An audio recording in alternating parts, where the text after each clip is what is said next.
اگلے روز جب بالاج اس کے کمرے میں آیا تو مہجبیں کمرے میں نہیں تھی۔ اس نے پورا کمرہ چھان مارا لیکن وہ اسے کہیں نہیں ملی۔ وہ بری طرح گھبرایا تھا۔ اپنے کمرے سے باہر نکلا، سب ملازمین اپنے کوارٹرز میں جا چکے تھے۔ وہ باہر آیا، دیکھا تو چوکیدار اپنی کرسی پر بیٹھا اونگ رہا تھا۔ لان بھی خالی تھا۔ پچھلی جانب اسے کچھ آہٹوں کی آواز آئی۔ جیسے ہی وہ پچھلی جانب پر بنے سوئمنگ پول میں گیا تو وہاں وہ کھڑی رو رہی تھی۔ جیسے ہی بالاج نے اسے پکارا، مہجبیں تو بری طرح سے چونکی تھی اور پاؤں پھسلا۔ یکدم ہی وہ سوئمنگ پول میں گر گئی۔ اسے تیرنا نہیں آتا تھا، نہ ہی تیراکی آتی تھی۔ وہ تو یہاں پر چھپ کر کھڑی ہوئی تھی تاکہ بالاج اسے ڈھونڈ نہ لے، لیکن اس کے یوں پکارنے پر بری طرح سے سٹ پٹائی تھی اور پول میں گر چکی تھی۔ یہ دیکھ کر بالاج پاؤں کے بل بیٹھ کر اسے ڈوبتا ہوا دیکھنے لگا۔ وہ بری طرح سے ہاتھ پاؤں مار رہی تھی، اپنے اوپر چہرہ کرتی، لیکن پیر نیچے کو پھسلنے کی وجہ سے پھر پانی میں ڈوب جاتے۔ وہ کہنے لگا، بہت شوق ہے تمہیں مجھ سے پیچھا چھڑوانے کا اور بھاگنے کا۔ تمہارے ساتھ ایسا ہی ہونا چاہیے تھا۔ اچھا ہے ڈوب کے مر جاؤ۔ وہ بری طرح سے ہاتھ مار رہی تھی۔ پھر پتہ نہیں اسے کیوں اس لڑکی پر پہلی بار ترس آیا تھا۔ اس نے اپنا ہاتھ اس کی طرف بڑھایا۔ وہ کہنے لگا، اپنے ہاتھ دو جاہل لڑکی۔ جیسے ہی مہجبیں نے بالاج کے ہاتھ پر ہاتھ رکھا، اسے زور سے پکڑا۔ اس سے پہلے کہ بالاج اسے اپنی جانب کھینچ کر باہر نکالتا، وہ اس کا ہاتھ کھینچ چکی تھی۔ یکدم وہ بری طرح سے سوئمنگ پول میں گرا تھا، اور اس کے بعد جو کچھ بالاج نے دیکھا اس کے لیے حیران کن تھا۔ وہ کسی اچھے تیراک کی طرح پانی میں ہاتھ چلاتے ہوئے کنارے تک پہنچ گئی تھی۔ کچھ دیر تو بالاج حیرت سے دیکھتا رہ گیا، لیکن پھر بڑی پھرتی سے اس کے قریب آیا۔ اسے پہلے کہ وہ اوپر کی جانب بڑھتی، وہ پاسو سے پکڑ کر اسے اپنی جانب کھینچ کر اپنے حصار میں لے چکا تھا۔ وہ کہنے لگا، تمہیں میرے ساتھ سہاگ رات اسی سوئمنگ پول پر منانی تھی تو پہلے ہی بتا دیتی۔ میں نے خواہ ہی کمرے میں تمہارا انتظار کیا۔ چلو کوئی بات نہیں، آج ہم سہاگ رات اسی سوئمنگ پول پر منائیں گے۔ وہ کہنے لگی، بالاج مجھے چھوڑو۔ وہ کہنے لگا، کیسے چھوڑوں؟ اتنی خوبصورت تو تم پہلے کبھی لگی ہی نہیں جتنی سوئمنگ پول میں لگ رہی ہو۔ ویسے نو ڈاؤٹ اس بھیگے بھیگے وجود کے ساتھ تم میرے تمام جذبات کو اجاگر کر چکی ہو۔ یہ کہتے ہی وہ اپنے لب اس کے چہرے پر پھیرنے لگا اور بالاج خان زادہ جب اپنی شاندار گاڑی میں حویلی میں داخل ہوا تو سامنے ہی مہجبیں کو دیکھ کر اس کے ماتھے پر تیور پڑے تھے۔ وہ آنکھوں پر دوپٹہ باندھے حویلی کے ملازمین کے بچوں کے ساتھ آنکھ میں چولی کھیل رہی تھی۔ چست قمیص اس پر گہرے گلے سے اس کا شفاف رنگ جھلک رہا تھا۔ بالاج کا تو دماغ گھوما تھا۔ وہ گاڑی سے اتر کر چلتا ہوا حویلی کے وسیع و عریض لان میں آ چکا تھا، جہاں مہجبیں بچوں کو پکڑنے کے غرض سے ادھر ادھر بھاگ رہی تھی۔ جیسے ہی بالاج نے اس پر ہاتھ رکھا تو اس کے ساتھ لگ کر اس کی کمر کو پکڑ کر لپٹ گئی۔ وہ کہنے لگی، میں نے تمہیں پکڑ لیا، لیکن مہجبیں کو محسوس ہوا کہ یہ لڑکی جسامت میں کافی بھاری لگ رہی ہے اور کافی لمبے قد کاٹ کی بھی ہے۔ اس کے سینے پر ہاتھ پھیرنے لگی۔ کھلے ہوئے اوپر کے 2 بٹن پر جب مہجبیں کا ہاتھ لگا تو بالاج کے سینے پر بالوں پر ہاتھ پڑتے ہی وہ بری طرح سے گھبرائی تھی۔ آنکھوں کی پٹی بالاج نے نیچے کی تھی۔ اپنے سامنے بالاج کو دیکھ کر تو جیسے اس کی جان نکلی تھی۔ وہ کہنے لگا، عقل نام کی چیز ہے تمہارے پاس؟ چھوٹی بچی ہو تم؟ یہاں مالی بھی موجود ہے، چوکیدار بھی موجود ہے، ڈرائیور بھی موجود ہے، اور تم اپنا دوپٹہ گلے میں لینے کے بجائے آنکھوں پر باندھ کر آنکھ میں چولی کھیل رہی ہو۔ میں نے دوبارہ تمہیں اگر اس ہولیے میں یہاں باہر دیکھا تو میں تمہاری جان لے لوں گا۔ اس کی کلائی پکڑ کر وہ بڑی تیزی قدموں سے حویلی کے اندر داخل ہوا تھا، جہاں سردار بشارت لاؤنج میں اپنی مخصوص کرسی پر بیٹھے گاؤں والوں کے مسائل سن رہے تھے۔ بالاج کو غصے میں دیکھ کر انہوں نے ماتھے پر بل ڈالے، کیونکہ ان کی نازک اور لاڈلی خوبصورت نواسی کا ہاتھ بالاج کے ہاتھ میں تھا اور مہجبیں کی آنکھوں میں آنسو تھے۔ انہوں نے اپنے پاؤں کے پاس بیٹھے شخص سے کہا، تم جاؤ، میں بعد میں تمہارا مسئلہ سمجھوں گا۔ وہ فوراً سے اٹھ کر چلا گیا۔ تب بالاج نے بڑی زور سے جھٹکا دے کر مہجبین کو سردار بشارت کے قدموں میں پھینکا تھا۔ وہ کہنے لگا دادا سائیں یہ سمجھا لیں اسے، یہ میرے ہاتھوں مر جائے گی یا ضائع ہو جائے گی۔ سردار بشارت نے کہا کیا کر دیا میری بچی نے؟ مہجبی بھی نانا کے گھٹنوں پر سر رکھ کر رونے لگی۔ وہ کہنے لگا آپ کی یہ بچی بچی نہیں ہے، بچی کہہ کہہ کر اس کا دماغ خراب کر رکھا ہے آپ نے۔ آپ کو پتا ہے یہ کیا کر رہی تھی؟ یہ آنکھوں پر دوپٹہ باندھے ملازمین کی لڑکیوں کے ساتھ آنکھ مچولی کھیل رہی تھی۔ وہاں ڈرائیور بھی تھا، چوکیدار بھی تھا، مالی بھی تھا، اور نہ جانے کتنے ملازمین تھے جو کھڑے سے دیکھ رہے تھے۔ اسے عقل نہیں ہے کیا؟ سردار بشارت کہنے کی بچی ہی تو ہے، تم کیا ہر وقت اس کے پیچھے پڑے رہتے ہو؟ بالاج کہنے لگا آپ سے بات کرنا ہی فضول ہے، آپ نے اس کا دماغ خراب کر رکھا ہے دادا سائیں۔ اب یہ چھوٹی نہیں ہے، اس کے لیے رشتے دیکھنا شروع کریں، میں اسے مزید اپنی حویلی میں برداشت نہیں کر سکتا۔ اس کو تو اپنی عزت کا پاس نہیں ہے، لیکن مجھے اپنی عزت بہت پیاری ہے۔ گاؤں والے ڈرتے ہیں میرے نام سے، گاؤں کی خواتین مجھے دیکھ کر گھبرا جاتی ہیں، میرے سامنے یوں بے حجاب نہیں آتی۔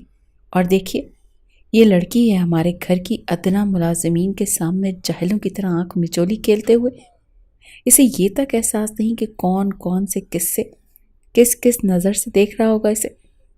یہ جب تک اس حویلی میں ہے میری عزت ہے، اگر یہ مجھے باہر نظر آئی تو میں اس کا گلا گھونٹ کر اس کو ویسے ہی مار ڈالوں گا۔ یہ سننا تھا کہ سردار بشارت غصے میں کھڑے ہو گئے۔ وہ کہنے لگے بالاج زبان سنبھال کر بات کرو، میں نے دیکھا ہے تمہیں، جب سے یہ اس گھر میں آئی ہے تمہاری آنکھوں کا کنکر بنی ہوئی ہے، جب بھی تم اسے دیکھتے ہو تم اس کے اندر صرف برائیاں نظر آتی ہیں، اور یہ ہمیشہ میرے پاس اسی حویلی میں رہے گی۔ یہ سن کر بالاج دادا کے سامنے بیٹھ گیا۔ کہنے لگا ساری زندگی اپنے پاس بٹھائے رکھنے کا ارادہ ہے، اس کی شادی نہیں کرنی آپ نے؟ سردار بشارت کہنے لگے میں جانتا ہوں تمہیں اس کی شادی کی جلدی کیوں ہے، جو تم چاہتے ہو میں ہونے نہیں دوں گا۔ بالاج کہنے لگا دادا سائیں آپ غلط سمجھ رہے ہیں۔ سردار بشارت کہنے لگا میں ٹھیک سمجھ رہا ہوں، اور آج کے بعد میں نے تمہیں مہجبین کو ڈانٹتے دیکھا تو میں تمہیں تھپڑ مارنے سے بھی گریز نہیں کروں گا۔ یہ سن کر بالاج کا چہرہ غصے سے تم تمایا تھا۔ وہ غصے سے اپنے کمرے میں چلا گیا، کمرے کا دروازہ بڑی زور سے بند کیا۔ یہ لڑکی اس کے لیے مصیبت بن کر رہ گئی تھی۔ جب سے اس کی پھپھو کا انتقال ہوا تھا اور مہجبین کے باپ نے دوسری شادی کر کے سردار بشارت سے یہ کہہ دیا تھا کہ وہ اپنی نواسی کو آ کر لے جائیں، اب وہ مزید اسے نہیں رکھیں گے، تو تب سے سردار بشارت مہجبین کو اپنی حویلی لے آئے تھے۔ لیکن بالاج نے بہت ہنگامہ کیا تھا۔ وہ کہتا تھا کہ آپ کیوں اسے لے کر آئیں، اس کے باپ نے اسے جان بوجھ کر یہاں بھیجا ہے تاکہ آپ کی اس حویلی میں یہ حصے دار بن سکے۔ اس کے باپ کے پاس بھی پیسوں کی کمی تو نہیں ہے، پھر کیوں اسے پال نہیں رہا؟ سردار بشارت کہنے لگے تم اپنا منہ بند کرو، مہجبین یہیں رہے گی تو اس کا مطلب وہ یہیں رہے گی۔ بالاج کو جب بھی موقع ملتا وہ مہجبین پر روب جمانے لگتا۔ کچھ مہجبین اپنی ماں کی لاڈلی بھی تھی، اپنی حویلی میں اسے کسی چیز کی روک ٹوک نہیں تھی، بچوں کے ساتھ کھیلتی کودتی تھی، باغوں میں جا کر جھولے جھولتی تھی، لیکن یہاں بالاج کو دیکھ کر اس کی جان نکلتی تھی۔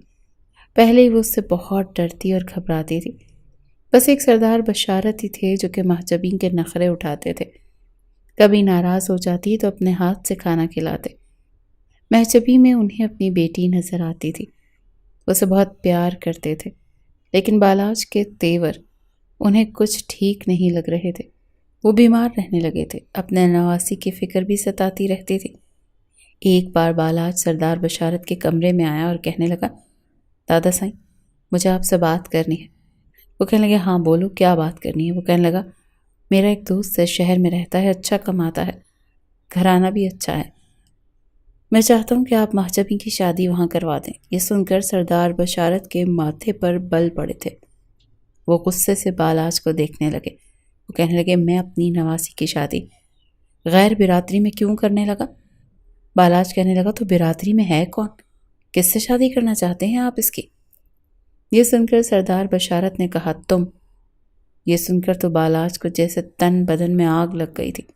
وہ کہنے لگا میں؟ آپ نے سوچ بھی کیسے لیا؟ کہ میں اس بے وقوف لڑکی سے شادی کروں گا؟ سردار بشارت کہنے لگے، کیوں نہیں سوچ سکتا؟ تم میرے پوتے ہو، وہ میری نواسی ہے اور وہ میری حویلی میں رہے گی تو مجھے اطمینان رہے گا۔ بالاج کہنے لگا، بھاڑ میں جائے آپ کی نواسی، میں مر کر بھی کبھی ماں جبھی سے شادی نہیں کروں گا اور یہ میرا آخری فیصلہ سمجھیے گا۔ یہ کہہ کر وہ سردار بشارت کے کمرے سے باہر نکلا تھا۔ وہ بڑے غصے میں تھا۔ عین اسی وقت مہجبی سردار بشارت کے لیے کافی بنا کر کمرے میں لے جا رہی تھی۔ وہ اسے ٹکراتے ٹکراتے بچی تھی اور وہ اسے خون خوار نظروں سے دیکھتا ہوا کہنے لگا، اندھی ہو کے چلتی ہو کیا؟ وہ کہنے لگی، میں تو اپنے دھیان میں جا رہی تھی، آپ ہی اچانک سے سامنے آ گئے۔ وہ کہنے لگا، تم جو کچھ کر رہی ہو نا، میں وہ ہونے نہیں دوں گا۔ یہ معصومیت کا ڈھونگ میرے دادا کے سامنے تو چل سکتا ہے، میرے سامنے نہیں۔ دیکھو، میری بات کان کھول کر سنو، اگر دادا نے تم سے کہا ہے کہ وہ تمہاری شادی مجھ سے کروانا چاہتے ہیں تو صاف انکار کر دینا، ورنہ یاد رکھنا کہ اگر دادا نے مجھے مجبور کیا تو میں تمہارا گلا گھونٹ کر تمہیں جان سے مار ڈالوں گا۔ اپنے دانت کچکچاتے اس نے محجبی کو دھمکایا تھا۔ وہ تو پہلے ہی نہیں چاہتی تھی کہ یہ خون خوار قسم کا انسان اس کی زندگی میں آئے جو ہر وقت اس کے پیچھے پڑا رہتا ہے۔ یوں نہ بیٹھو، ایسے نہ کھڑی ہو، دوپٹہ کہاں ہے، سر پر کیوں نہیں رکھ رہا، ملازمین کے سامنے کیوں گئی ہو۔ وہ بھی بالاج کو کچھ خاص پسند نہیں کرتی تھی۔ وہ نہیں چاہتی تھی کہ وہ شخص ساری زندگی اس کے سر پر مسلط رہے۔ وقت یوں ہی گزر رہا تھا، لیکن اچانک سے ایک ایسا حادثہ محجبی کی زندگی میں آیا کہ وہ سوچ بھی نہیں سکتی تھی۔ رات کو نانا کو وہ دوا اپنے ہاتھوں سے کھلا کر آئی تھی، لیکن سب اس کی آنکھ چیخنے چلانے کی آوازوں پر کھلی۔ وہ اپنے کمرے سے باہر آئی، سیڑھیوں کا سینہ نیچے اتری، دیکھا تو ملازمین رو رہے تھے اور بالاج بڑی خاموشی سے کھڑا تھا، اپنے ہاتھ باندھے ہوئے۔ وہ تیز تیز قدموں سے بھاگتے ہوئے اپنے دادا کے کمرے میں جانے لگی۔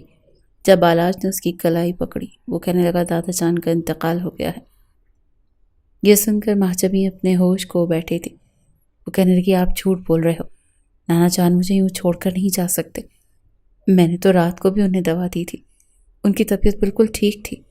کہنے لگا، لیکن صبح فجر کے وقت تو باہر نہیں آئے تھے، ورنہ لاؤنج میں نماز پڑھتے ہیں۔ لیکن جب ملازمین نے اندر جا کر دیکھا تو وہ آنکھوں سے آنسو بالاج کے بھی بہہ رہے تھے۔ بے شک دادا سے لڑتا تھا، جو کرتا تھا، لیکن پیار بھی بہت کرتا تھا۔ میں جب ہی اپنی کلائی اس کے ہاتھ سے چھڑا کر کمرے کے اندر چلی گئی، جہاں نانا کا ساکت وجود ان کے بیڈ پر پڑا تھا۔ وہ ان کے پاس آ گئی، گھٹنوں کے بل زمین پر بیٹھ کر نانا جان کہہ کر رونے لگی۔ وہ بے تحاشا رو رہی تھی۔ گھر میں اب خواتین اور مرد جمع ہونے لگے تھے۔ سردار بشارت کو غسل دیا گیا، لیکن جب تدفین کے لیے لے جانے لگے تو محجبی اٹھ کر کھڑی ہو گئی۔ وہ کہنے لگی، میں اپنے نانا جان کو کہیں نہیں جانے دوں گی۔ آپ لوگ کیوں لے کر جا رہے ہیں؟ میری اماں بھی مجھے چھوڑ کر چلی گئی، نانا کیسے جا سکتے ہیں؟ میرا کوئی نہیں ہے، میں اکیلی رہ گئی ہوں۔ لیکن کل میں شہادت پڑھتے ہوئے سردار بشارت کو ان کے آخری مقام تک پہنچا دیا گیا تھا۔ اب وہ گمسم سی ہو کر اپنے کمرے میں بیٹھی رہتی تھی اور روتی رہتی تھی۔ پورا دن ملازمین اس کی منت سماجت کرتے رہتے کہ وہ کچھ کھا لے، لیکن وہ کچھ نہیں کھاتی تھی۔ اس کے چہرے کی تو جیسے مسکراہٹ ایک دم سے غائب ہو چکی تھی، لیکن بالاج نے اس کی پرواہ نہیں کی تھی، نہ ہی کبھی اسے تسلی کے دو بول بولے۔ وہ حویلی کے معاملات کو دیکھنے لگا تھا جو کل تک سردار بشارت دیکھتے تھے۔ ان کے انتقال کو 1 مہینہ گزر گیا تھا، لیکن محجبی اپنے کمرے میں ہی رہتی تھی، وہیں کھانا کھاتی تھی اور روتی رہتی تھی۔ کبھی سردار بشارت کے کمرے میں چلی جاتی، ان کی چیزیں دیکھ کر نانا کہہ کر پکارنے لگتی اور پھر پھوٹ پھوٹ کر رونے لگتی۔ وہ اپنے کمرے میں ہی بیٹھی ہوئی تھی جب ایک بار بالاج کمرے میں آیا، اس کے دروازے پر دستک دی اور کمرہ کھول کر اندر آ گیا۔ اس وقت وہ بنا دوپٹے کے بیٹھی تھی۔ بالاج کو دیکھ کر اس نے دوپٹہ گلے میں لے لیا۔ وہ کہنے لگا، کل تیار رہنا، چند لوگ تمہیں دیکھنے آئیں گے۔ یہ سن کر محجبی نے پہلی بار بڑے غصے سے اسے دیکھا تھا۔ وہ کہنے لگی، کون آ رہا ہے اور کیوں آ رہا ہے؟ کوئی آ رہا ہے تو میں تیار ہو کر کیوں جاؤں؟ مجھے کسی سے نہیں ملنا۔ بالاج کہنے لگا، ملنا تو پڑے گا، میں تمہیں اپنے سر پر سوار نہیں رکھ سکتا۔ تمہاری شادی تو مجھے کرنی ہے، اچھا ہے کہ میں بھی اس فرض سے خلاصی پاؤں اور اس کے بعد اپنی زندگی شروع کروں۔ یہ سن کر مہاجبیں کی آنکھوں میں آنسو گرے تھے۔ وہ کہنے لگی، میں آپ پر بوجھ نہیں بنوں گی، تو وقت کی روٹی کے علاوہ میرا کوئی بوجھ آپ پر نہیں ہوگا۔ میں آگے پڑھنا چاہتی ہوں۔ وہ کہنے لگا، لیکن میں تمہاری شادی کرنا چاہتا ہوں، میں تمہیں اس حویلی میں رکھنا نہیں چاہتا۔ کل شام 6 بجے تیار رہنا، اور مجھے بار بار کہنے کی عادت نہیں ہے۔ اپنا رونا دھونا ختم کرو اور باہر آؤ، گھر کے کچھ کام کاج کیا کرو، کچھ نہیں تو کم از کم کھانا پکانا سیکھو۔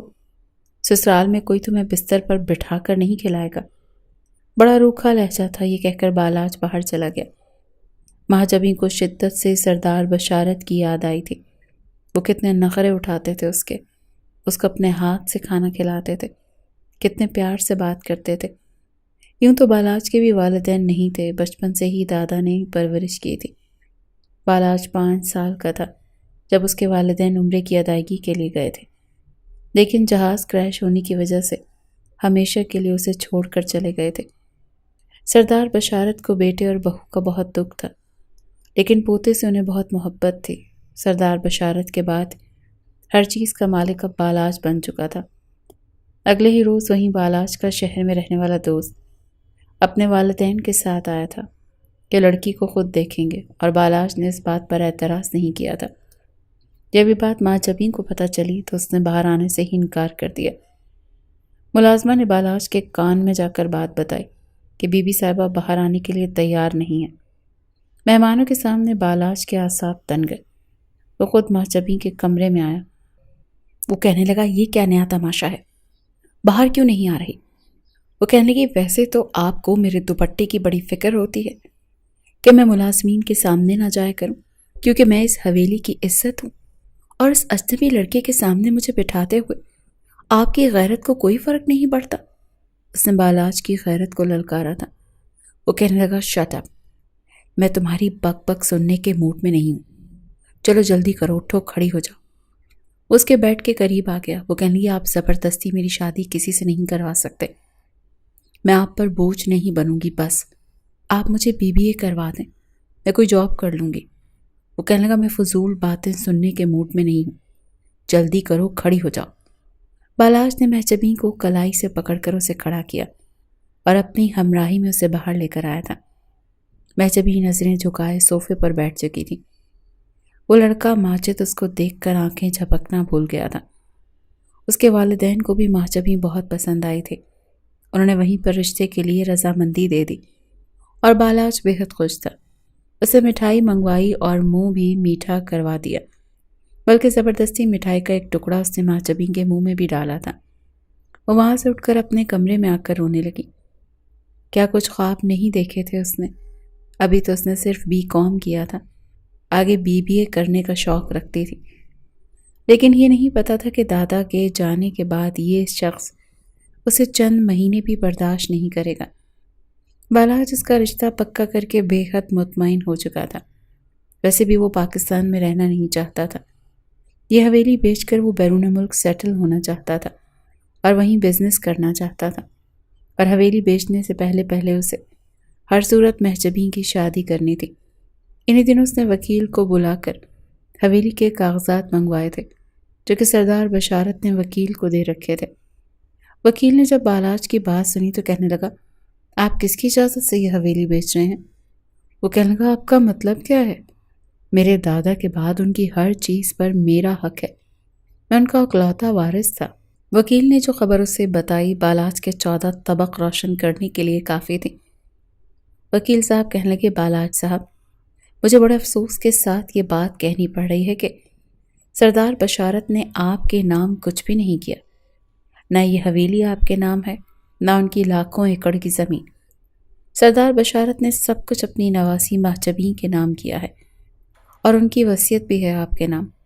یہ کہہ کر وکیل نے ایک پیپر بالاج کی جانب کیا تھا، جس پر لکھا تھا کہ اگر میرا پوتا میری نواسی سے شادی کر لیتا ہے تو اسے بس اتنا اختیار ہے کہ وہ اس حویلی میں رہ سکتا ہے، ورنہ دوسری صورت میں وہ اس حویلی سے بھی بے دخل ہے۔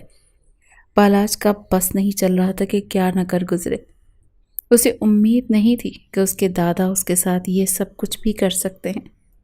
سب کچھ اپنی نواسی کے نام لگا دیا اور بالاج کے لیے کچھ بھی نہیں، جو جوانی کی دہلیز پر قدم رکھتے ہی سب کچھ سنبھال رہا تھا۔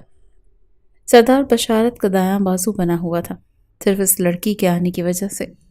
سردار بشارت نے اسے ہر چیز سے بے دخل کر دیا تھا، اسے محلوں سے اٹھا کر زمین پر پٹخ دیا تھا، اور یہ بات بالاج سے برداشت نہیں ہو رہی تھی۔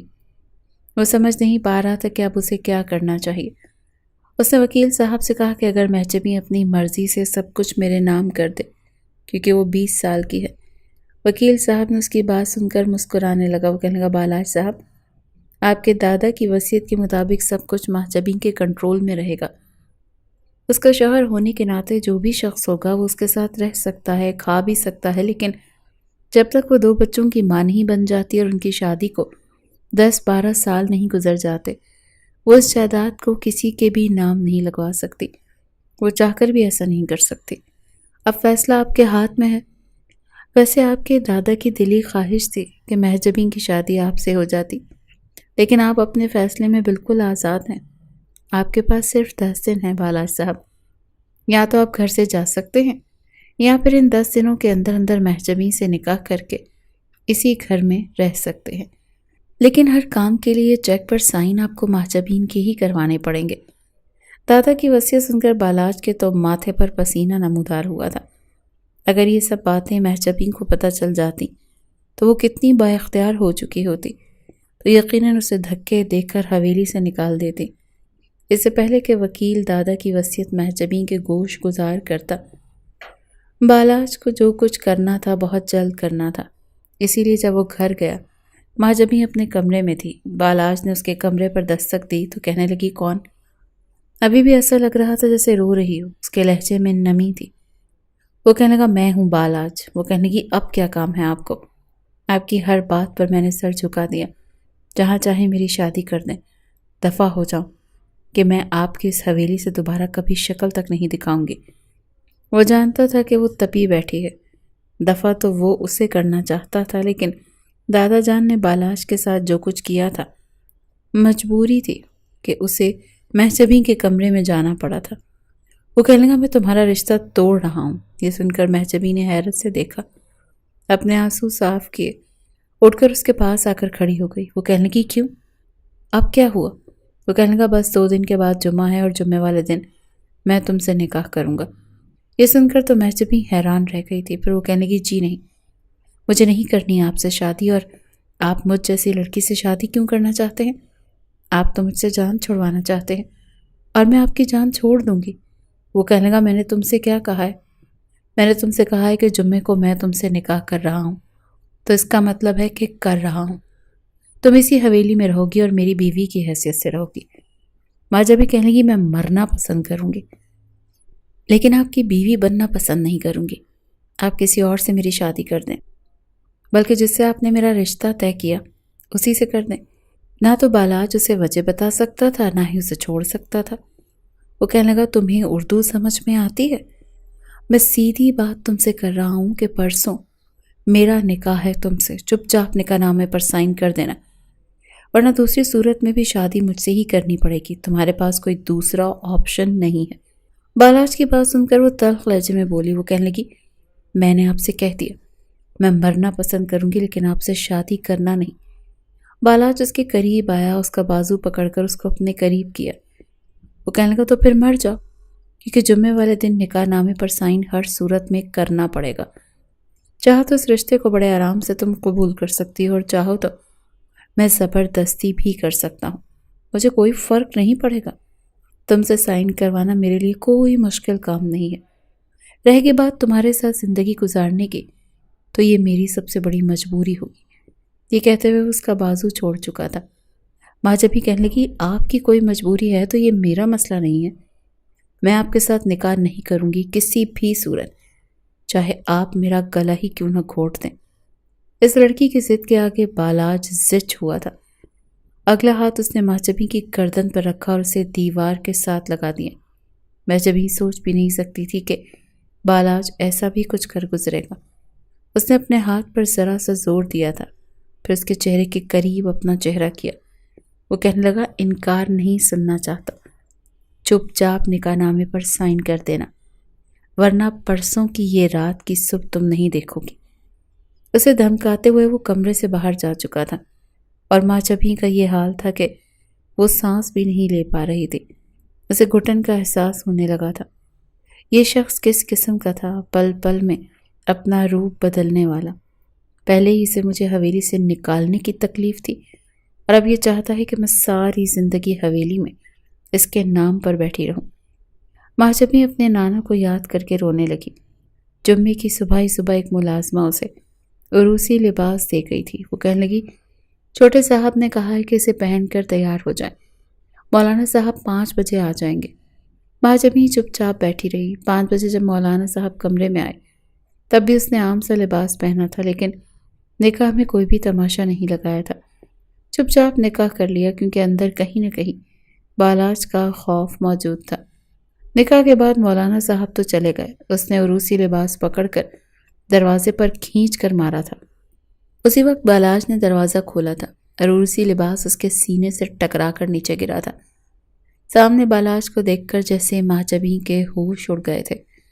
وہ کہنے لگا یہ کیا بدتمیزی ہے؟ وہ کہنے لگی مجھے نہیں پہننا، نہ ہی مجھے تیار ہونا ہے۔ وہ کہنے لگا مت ہو، مجھے کوئی فرق نہیں پڑتا، میں مرا نہیں جا رہا تمہاری قربت کے لیے۔ وہ کہنے لگا رات کو بنا کوئی ڈرامہ کیے بیڈ پر لیٹ جانا میرے برابر میں۔ یہ سن کر مہجبین کا صبر جواب دے گیا۔ وہ کہنے لگی کیوں؟ میں آپ سے ایسا کوئی رشتہ نہیں نبھانا چاہتی۔ وہ کہنے لگا لیکن مجھے تو بچہ چاہیے۔ شادی انسان کیوں کرتا ہے؟ ظاہر سی بات ہے، بچہ پیدا کرنے کے لیے کرتا ہے، اور میں نے بھی تم سے شادی بچہ پیدا کرنے کے لیے ہی کی ہے۔ مجھے کوئی بھی ڈرامہ نہیں چاہیے۔ تمہارا دل چاہتا ہے تب بھی، تمہارا دل نہیں چاہتا تب بھی۔ بڑی خاموشی اور تمیز کے ساتھ بیڈ پر لیٹ جانا۔ ویسے بھی جو کچھ بھی کرنا ہے وہ مجھے ہی کرنا ہے، تمہیں تو کچھ نہیں کرنا۔ زیادہ آزمائش تو میرے لیے ہے۔ ایک انچاہی لڑکی کے ساتھ مجھے رات گزارنی ہے اور مجبوری یہ ہے کہ مجھے بچہ بھی پیدا کرنا ہے۔ ماں جبیں تو جیسے آگ لگ گئی تھی۔ یہ کہہ کر بالاج جا چکا تھا۔ ماں جبیں نے دروازہ لاک کیا، کنڈی لگائی، اپنی کھڑکیاں تک لاک کر لیں۔ وہ اپنے آپ کو قیدی بنا کر بیٹھ گئی۔ رات کا کھانا تک نہیں کھایا۔ رات 12 بجے سگریٹ پھونک پھانک کر اپنے آپ کو ذہنی طور پر محجبین کے لیے تیار کر کے جب اس نے دروازے کا نوب گھمانا چاہا تو دروازے کو لاک دیکھ کر اس کا غصے سے برا حال ہو گیا تھا۔ پہلے ہی اس کے لیے مشکل تھا، اس پر یہ لڑکی اسے یوں نخرے دکھا رہی تھی جیسے پتہ نہیں یہ کہاں کی لیڈی ڈیانا ہو۔ اس نے دروازے پر دستک دی۔ وہ کہنے لگا ماں جبیں دروازہ کھولو، میں تمہیں پہلے ہی کہہ چکا ہوں مجھے کوئی ڈرامے بازی نہیں چاہیے۔ اندر بیٹھی مہجبین کو تو جیسے جان نکلی تھی۔ اس نے جلدی سے اپنا کمفرٹر منہ تک تانا اور آنکھیں بند کر لی جیسے کہ وہ اسے دیکھ رہا ہو۔ دل سینے میں زور زور سے دھڑک رہا تھا، ڈر کے مارے ہاتھوں میں کپ کپاہٹ سی شروع ہو چکی تھی۔ باہر وہ دروازے پر دستک دیے جا رہا تھا۔ وہ کہنے لگا دروازہ کھول رہی ہو یا پھر میں دروازہ توڑ دوں ماں جبیں؟ لیکن ماں جبیں نے دروازہ نہیں کھولنا تھا، نہ ہی کھولا۔ کافی دیر تک وہ دستک دیتے ہوئے واپس پلٹ کر جا چکا تھا۔ اگلے روز جب رات کو اس کے کمرے میں آیا تو وہ کمرے میں نہیں تھی۔ اس نے پورا کمرہ چھان مارا لیکن اسے وہ کہیں نہیں ملی۔ وہ بری طرح سے گھبرا گیا تھا۔ اسے اپنے کمرے سے باہر نکلا۔ سب ملازمین اپنے کوارٹرز میں جا چکے تھے۔ وہ باہر آیا، دیکھا تو چوکیدار اپنی کرسی پر بیٹھا اونگ رہا تھا۔ لان بھی خالی تھا۔ پچھلی جانب اسے کچھ آہٹوں کی آواز ہوئی۔ جیسے ہی وہ پچھلی جانب پر بنے سوئمنگ پول گیا تو وہاں وہ کھڑی رو رہی تھی۔ جیسے ہی بالاج نے اسے پکارا ماں جبیں تو وہ بری طرح سے چونکی اور پاؤں پھسلا۔ یکدم ہی وہ سوئمنگ پول میں گر گئی۔ اسے تیرنا نہیں آتا تھا، نہ ہی تیراکی آتی تھی۔ وہ تو یہاں پر چھپ کر کھڑی ہوئی تھی تاکہ بالاج اسے ڈھونڈ نہ لے، لیکن اس کے یوں پکارنے پر بری طرح سے سٹ پٹائی تھی اور پول میں گر چکی تھی۔ یہ دیکھ کر بالاج پاؤں کے بل بیٹھ کر اسے ڈوبتا ہوا دیکھنے لگا۔ وہ بری طرح سے ہاتھ مار رہی تھی اور اپنا چہرہ اوپر کرتی، لیکن پیر نیچے کو پھسلنے کی وجہ سے پھر پانی میں ڈوب جاتی۔ وہ کہنے لگا بہت شوق ہے تمہیں مجھ سے پیچھا چھڑا کر بھاگنے کا، تمہارے ساتھ ایسا ہی ہونا چاہیے تھا۔ اچھا ہے ڈوب کے مر جا۔ وہ بری طرح سے ہاتھ مار رہی تھی۔ پھر پتہ نہیں کیوں اسے اس لڑکی پر پہلی بار ترس آیا تھا۔ اس نے اپنا ہاتھ اس کی طرف بڑھایا۔ وہ کہنے لگا اپنا ہاتھ تو جاہل لڑکی۔ جیسے ہی ماں جبھی نے بالاج کے ہاتھ پر ہاتھ رکھا، اسے زور سے پکڑا۔ اس سے پہلے کہ بالاج اسے اپنی جانب کھینچ کر باہر نکالتا، وہ اس کا ہاتھ کھینچ چکی تھی۔ یکدم وہ بری طرح سے سوئمنگ پول میں گرا تھا، اور اس کے بعد جو کچھ بالاج نے دیکھا اس کے لیے حیران کن تھا۔ وہ کسی اچھے تیراکی کی طرح پانی میں ہاتھ چلاتے ہوئے کنارے تک پہنچ گئی تھی۔ کچھ دیر تو بالاج حیرت سے دیکھتا رہ گیا، لیکن پھر بڑی پھرتی سے اس کے قریب آیا۔ اس سے پہلے کہ وہ اوپر کی جانب چڑھتی، وہ بازوں سے پکڑ کر اسے اپنی جانب کھینچ کر اپنے حصار میں لے چکا تھا۔ وہ کہنے لگا تمہیں میرے ساتھ سہاگ رات اس سوئمنگ پول پر منانی تھی تو پہلے ہی بتا دیتی، میں نے خواہ ہی کمرے میں تمہارا انتظار کیا۔ چلو کوئی بات نہیں، آج ہم سہاگ رات اسی سوئمنگ پول پر منائیں گے۔ کہنے لگی بالاج مجھے چھوڑو۔ وہ کہنے لگا کیسے چھوڑوں، اتنی خوبصورت تو تم پہلے کبھی لگی ہی نہیں جتنی اس سوئمنگ پول میں لگ رہی ہو۔ ویسے نو ڈاؤٹ اس بھیگے بھیگے وجود کے ساتھ تم میرے تمام جذبات کو اجاگر کر چکی ہو۔ یہ کہتے ہوئے وہ اپنے لب اس کے چہرے پر پھیرنے لگا۔ اس سے پہلے کہ وہ بے خودی میں مزید آگے بڑھتا، میں جب بھی کہنے کی خدا کے لیے میرا تماشا مت بنائے، مجھے سوئمنگ پول میں بے حجاب نہ کریں۔ وہ کہنے لگا ٹھیک ہے، کمرے میں چلتے ہیں۔ بالاج نے اسے اپنی باہوں میں پکڑے رکھا اور اسے سوئمنگ پول کے کنارے تک لے آیا، پھر بڑے آرام سے اسے کنارے پر بٹھایا۔ اس سے پہلے کہ خود پول سے باہر نکلتا، میں جبھی اسے پول میں دوبارہ دھکا دے کر وہاں سے بھاگ گئی تھی۔ اپنے کمرے میں آتے ہی اس نے اپنے کمرے کو لاک کر دیا تھا۔ وہ کبھی بھی بالاج کے ساتھ زندگی نہیں گزارنا چاہتی تھی۔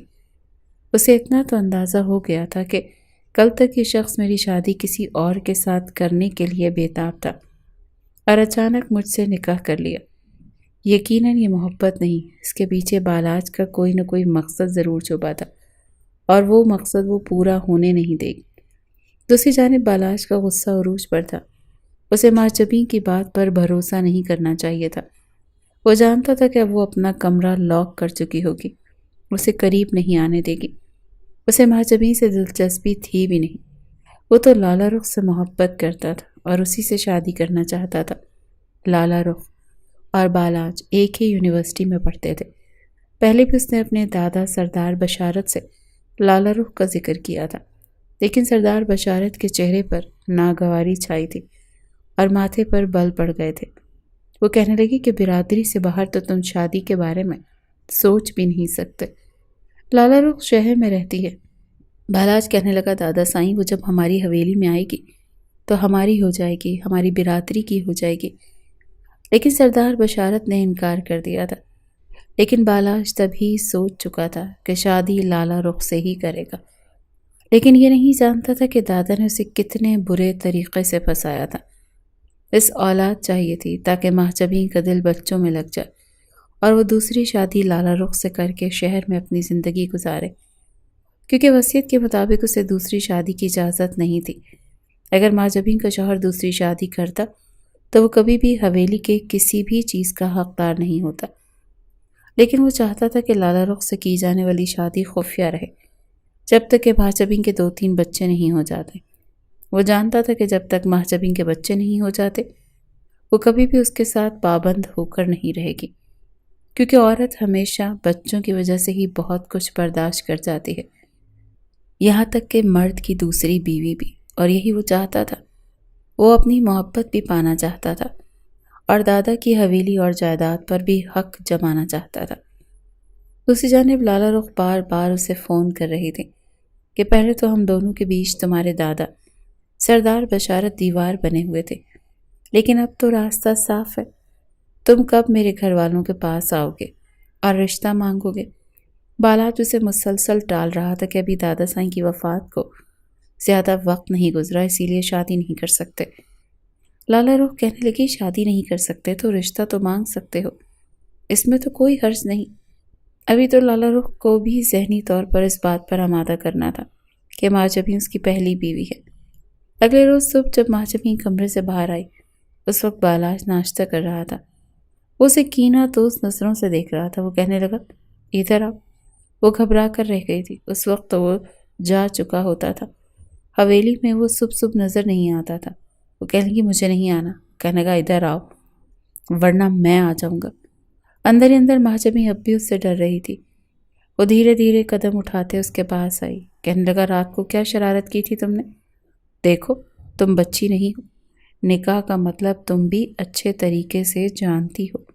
میں نے رات کو دروازہ نہیں کھٹکھٹایا کیونکہ میں جانتا تھا کہ تم نے لاک کر لیا ہوگا، لیکن مجھے آج رات دروازہ لاک نہیں چاہیے۔ مہاجبین کو کوئی بہانہ نہیں سوچ رہا تھا۔ وہ کہنے لگی میں بھی ذہنی طور پر بالکل تیار نہیں ہوں بالاج۔ بالاج کے چہرے پر ذرا سی مسکراہٹ پھیلی تھی۔ وہ کہنے لگا کوئی بات نہیں، میں کس لیے ہوں؟ میں ہوں نا تمہارے ذہن کو اس چیز کے لیے بہت اچھے سے تیار کر دوں گا۔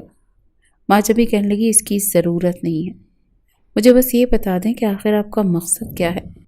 چائے پیتے ہوئے بالاج کا ہاتھ رکا تھا۔ وہ کہنے لگا کس چیز کا مقصد؟ وہ کہنے لگی مجھ سے یوں اچانک ایمرجنسی اصولوں کے تحت نکاح کرنے کا مقصد۔ کل تک تو آپ میرا نکاح اپنے دوست سے کروانے کے لیے بے تاب ہو رہے تھے، پھر اچانک سے مجھ سے نکاح کیوں کر لیا؟ یہ مت سمجھے گا کہ میں بیوقوف لڑکی ہوں، کوئی نہ کوئی وجہ تو ضرور ہے۔ بالاج کو جھٹکا لگا تھا۔ وہ جتنا بیوقوف مہاجبین کو سمجھ رہا تھا اتنی وہ تھی نہیں۔ وہ فوراً سے سمجھ گئی تھی کہ کوئی نہ کوئی وجہ ہے اور بالاج اصل وجہ اسے بتا کر اپنے ہی پیر پر کلہاڑی نہیں مار سکتا تھا۔ وہ کہنے لگا اس لیے کہ دادا جان کی یہی خواہش تھی۔ مہاجبی کہنے کی کل تک تو دادا جان کی خواہش پر آپ نے سر نہیں جھکایا تھا۔ جب وہ زندہ تھے تو مجھے بھی دھمکیاں دیتے تھے کہ میں کہیں دادا جان کی بات مان کر آپ سے شادی کی رضامندی نہ دے دوں۔ آج آپ بدل کیسے گئے؟ بالاج کو کچھ نہیں سوچ رہا تھا کہ جواب کیا دے۔ وہ کہنے لگا بس مجھے ابھی احساس ہو گیا ہے کہ میں تم سے محبت کرنے لگا ہوں۔ ایک جھوٹ تھا جو بالاج نے بولا تھا۔ مہاجبی ہنسنے لگی اور کہنے لگی میں اتنی بھی خوابوں میں رہنے والی لڑکی نہیں ہوں جو آپ کے اس بے تکے بہانے پر مسکراؤں گی یا سچ سمجھ بیٹھوں گی۔ میں جانتی ہوں آپ مجھ سے صرف نفرت کرتے ہیں، محبت نہیں کر سکتے۔ میں آپ کو صرف بری لگ سکتی ہوں، اچھی نہیں لگ سکتی۔ وہ کہنے گا کیوں؟ کیا کمی ہے تم میں؟ اچھی خاصی خوبصورت ہو، پیاری ہو، بال بھی لمبے ہیں اور سوئمنگ پول نہاتے ہوئے تو آفت لگتی ہو۔ پوری رات مجھے بے چینی کی وجہ سے نیند نہیں آئی۔ پچھتا رہا تھا اس وقت کو جب تمہاری بات مانی۔ کاش کہ میں سوئمنگ پول میں ہی اپنی سہاگ رات منا لیتا۔ چلو ایک نیا ٹویسٹ ہو جاتا نہیں؟ اوپر سے موضوع بدل گیا تھا۔ مہاجبی زچ ہوتے ہوئے چلی گئی اور بالاج کے چہرے پر مسکراہٹ پھیلی تھی۔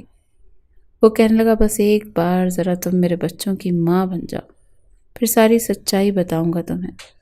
تب تمہیں فرصت نہیں ہوئی میرے بچوں کو سنبھالنے سے۔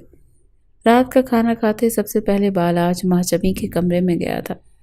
وہ اس بات سے ناواقف تھی کیونکہ دونوں کے کمرے اوپر تھے۔ اوپر کے پورشن میں جب وہ کھانا کھا کر اور ملازمہ سے کچن سیٹ کروا کر اوپر اپنے کمرے میں آئی تو بالاج کو اپنے بیڈ پر لیٹا دیکھ حیران ہوئی۔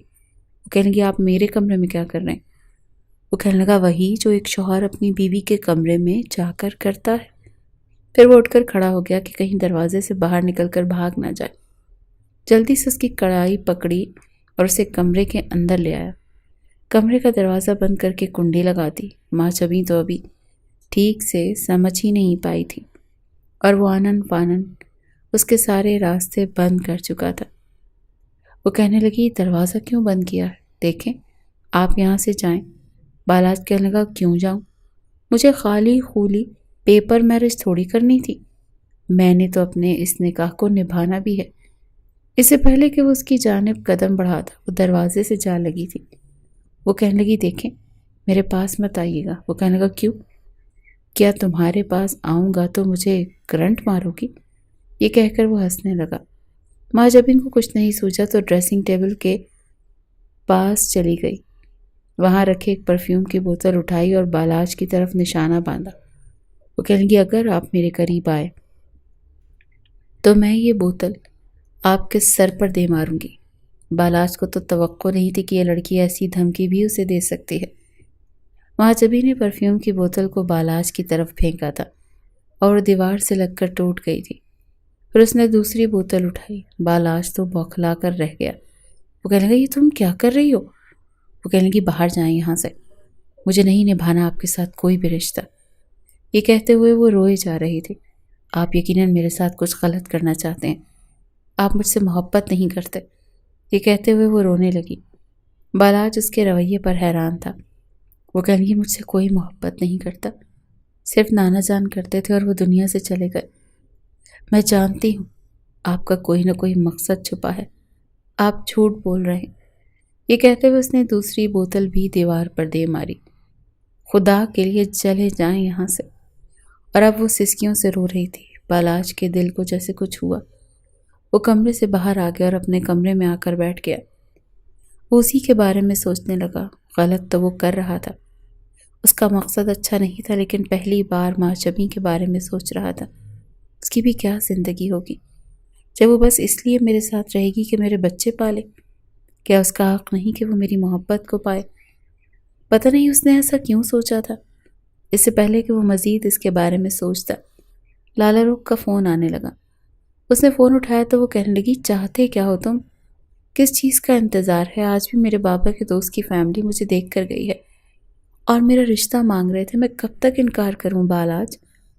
تم کیوں نہیں آ رہے ہو؟ کیوں رشتہ نہیں لا رہے؟ بالاج کہنے لگا آ جاؤں گا، ابھی گاؤں میں اتنے بکھیڑے ہیں کہ سب کچھ چھوڑ کر شہر نہیں آ سکتا۔ وہ کہنے کی میں اب انکار نہیں کروں گی۔ وہ کہنے لگا دیکھو لالا روک، مجھے پریشان مت کرو، میں کہہ تو رہا ہوں تم سے وعدہ کیا ہے تو نبھاؤں گا، شادی کروں گا، تمہیں اعتبار نہیں؟ وہ کہنے لگی تو پھر میرے ماں باپ سے آ کر رشتہ مانگو، مجھے اپنے نام کی انگوٹھی پہنا کر جو چاہے اپنے گاؤں کے بکھیڑے نمٹاتے پھرو۔ بالاج نے ایک ٹھنڈی آہ بھری تھی۔ وہ کہنے لگا ایک ہفتے تک آتا ہوں۔ وہ کہنے لگی دیکھ لو 1 ہفتہ ہی ہونا چاہیے۔ وہ کہنے لگا ہاں 1 ہفتے میں آ جاؤں گا لالا روک۔ لالا روک کا فون بند کر کے وہ سونے کے لیے لیٹ گیا، لیکن اسے نیند نہیں آ رہی تھی۔ دل کچھ عجیب سی کشمکش کا شکار تھا۔ اگلے روز جو خبر ملازمہ نے اسے سنائی، اس کے ہوش اڑ گئے تھے۔ ملازمہ کہنے لگی صاحب جی بی بی صاحبہ اٹھ نہیں رہی، ان کے ہاتھ میں کچھ دوائیاں تھیں، پتہ نہیں انہوں نے رات کو کیا کھایا۔ یہ سن کر بالاج کے ہوش اڑے تھے۔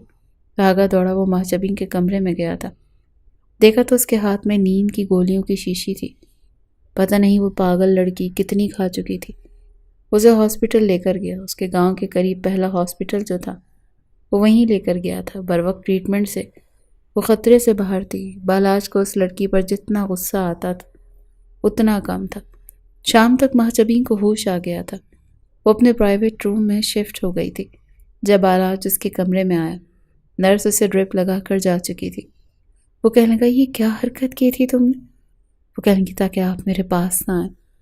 بالاج نے گہری سانس لی اور کہنے لگا اتنا برا لگتا ہوں تمہیں؟ اتنی نفرت کرتی ہو تم مجھ سے؟ وہ کہنے لگی ہاں میں آپ سے بہت نفرت کرتی ہوں، کیونکہ آپ نے مجھے دی ہی نفرت ہے۔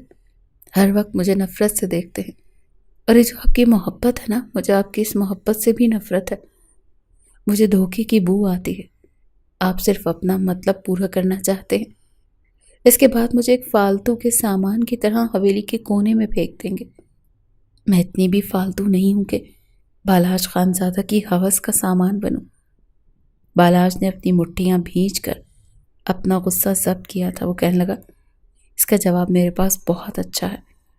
اگر تم بیمار نہ ہوتی تو تمہارے منہ پر میری انگلیوں کی چھاپ تمہیں اس کا جواب دیتی۔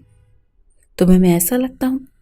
مجھے اگر ہوس پوری کرنی ہوتی ماجبی تو میں کب کی کر چکا ہوتا۔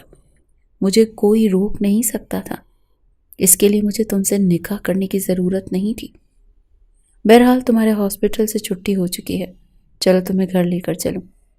نرس نے کچھ دیر بعد آ کر اس کی ڈرپ اتار دی تھی۔ وہ اسے گھر لے گئے۔ پورے راستے میں چپ چاپ تیز رفتاری سے گاڑی چلاتا رہا۔ گاڑی حویلی میں جا کر رکی اور ماجبی ملازمہ کی سنگت میں اپنے کمرے میں جا چکی تھی۔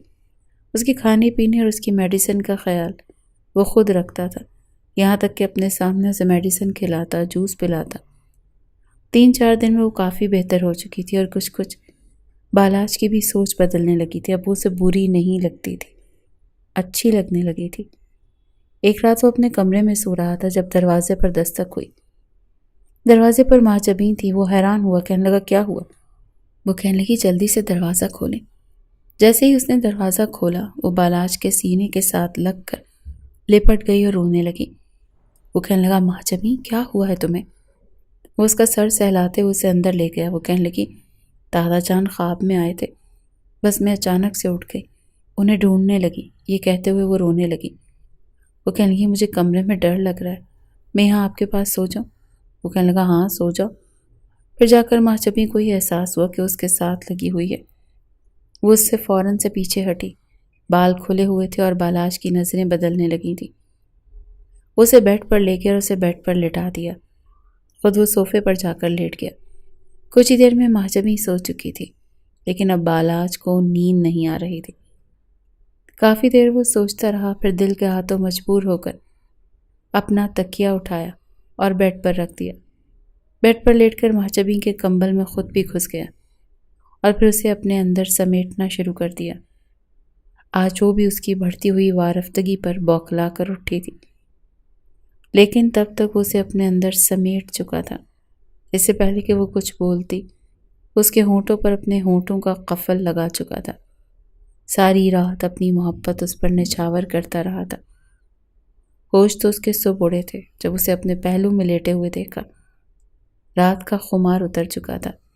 اب لالا رخ یاد آنے لگی تھی کہ اس سے بھی تو وعدہ کر کے آیا تھا، لیکن مہجبیں کو چھوڑ نہیں سکتا تھا۔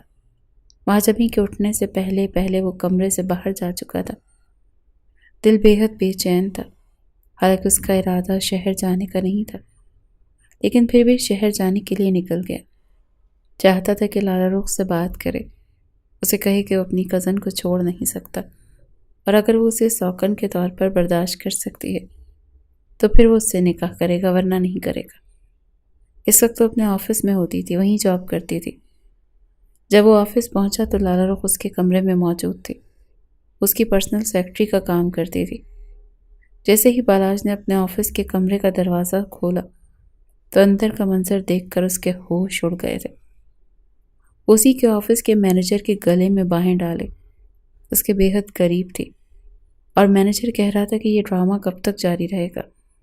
وہ کہنے لگی جب تک بالاج مجھ سے شادی نہ کر لے اور میں حق مہر میں 1 کروڑ کی رقم نہ لکھوا لوں، تب تک یہ ڈرامہ تو جاری رکھنا ہی پڑے گا۔ بس یہاں وہ رقم میرے حوالے کرے گا اور میں اسے ٹھوکر مار کر چلی جاؤں گی، کیونکہ محبت تو میں تم سے کرتی ہوں نا۔ یہ سن کر بالاج نے دروازہ بڑی زوروں سے کھولا تھا۔ دروازہ کھل کر دیوار پر جا کر لگا تھا اور وہ دونوں ہی چونک گئے تھے۔ بالاج کو سامنے دیکھ کر دونوں کے ہوش اڑے تھے۔ وہ کہنے لگا تو یہ ہے تمہاری اصل حقیقت لالچی عورت، تم دونوں ہی دفع ہو جاؤ میرے آفس سے۔ اس نے دھکے مار کر دونوں کو اپنے آفس سے نکالا تھا، اور پھر وہ فیصلہ بھی کر چکا تھا کہ مہجبیں کی زندگی میں خوشیاں بکھیر دے گا، کیونکہ وہی اس کی حقدار تھی۔ لیکن جب وہ واپس حویلی گیا تو معلوم ہوا کہ مہجبیں حویلی میں نہیں ہے، وہ کہیں چلی گئی ہے۔ یہ سن کر بالاج چکرا کر رہ گیا، یہ لڑکی کہاں چلی گئی اور کیوں چلی گئی؟ اسے ملازمین سے پوچھا کہ اسے اکیلا کس نے جانے دیا، تو وہ کہنے لگا وہ اکیلی نہیں گئی، اس کے والد اسے لینے آئے تھے۔ اب وہ اپنے والد کے ساتھ جا چکی ہے، اور یہ بھی کہہ رہی تھی کہ آپ سے اسے طلاق چاہیے۔ بالاج کا تو خون کھول کر رہ گیا تھا۔ وہ باپ جس نے بچپن میں اسے ٹھکرا دیا تھا، آج اسے بیٹی کی یاد آنے لگی۔ وہ سیدھا فرحان خان کے پاس اس کی حویلی پہنچا تھا۔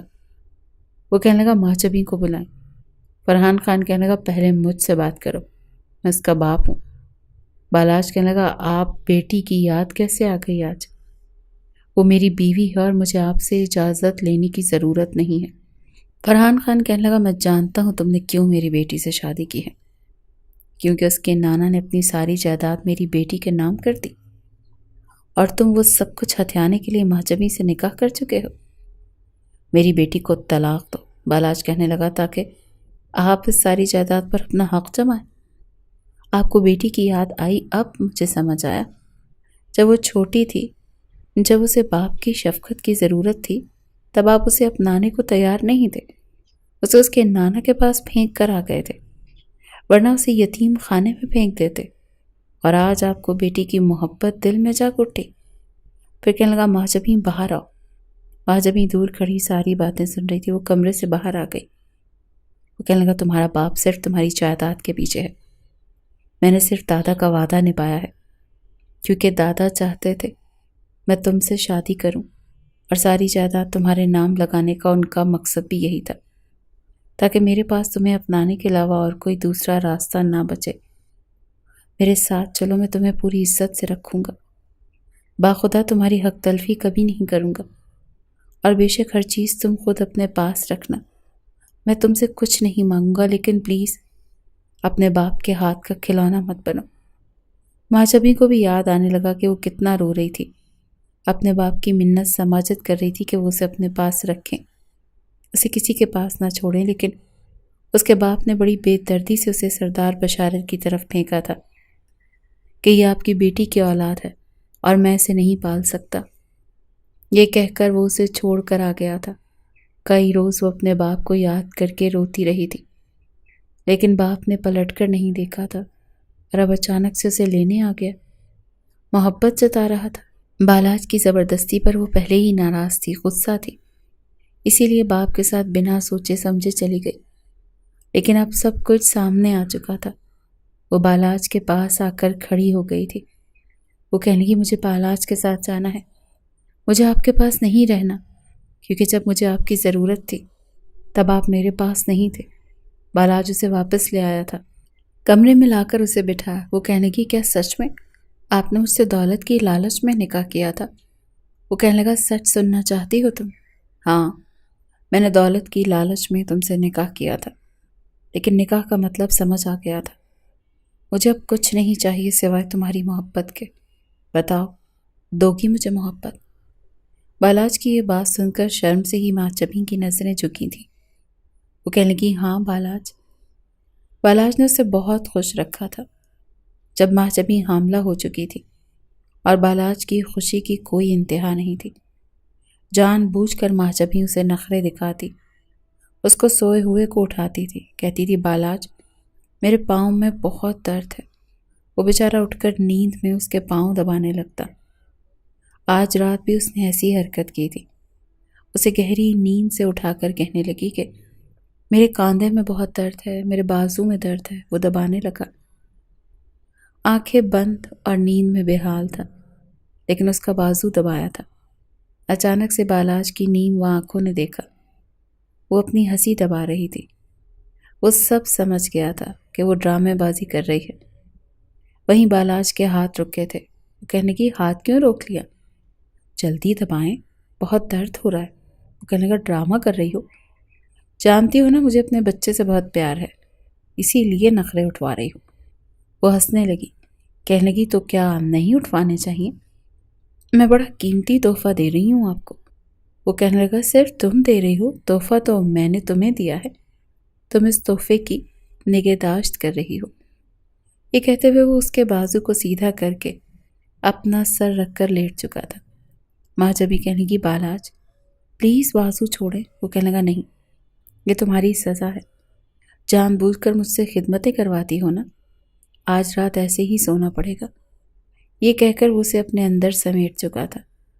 ماں جبھی سوچ بھی نہیں سکتی تھی کہ یہ شخص اس سے اتنی محبت بھی کر سکتا ہے، جس نے ہمیشہ اسے گھورتی آنکھوں سے ہی دیکھا تھا. دونوں اپنی زندگی سے بہت خوش تھے جب ان کی زندگی میں خوبصورت سی پھول جیسی بیٹی نے آ کر 4 چاند لگا دیے تھے.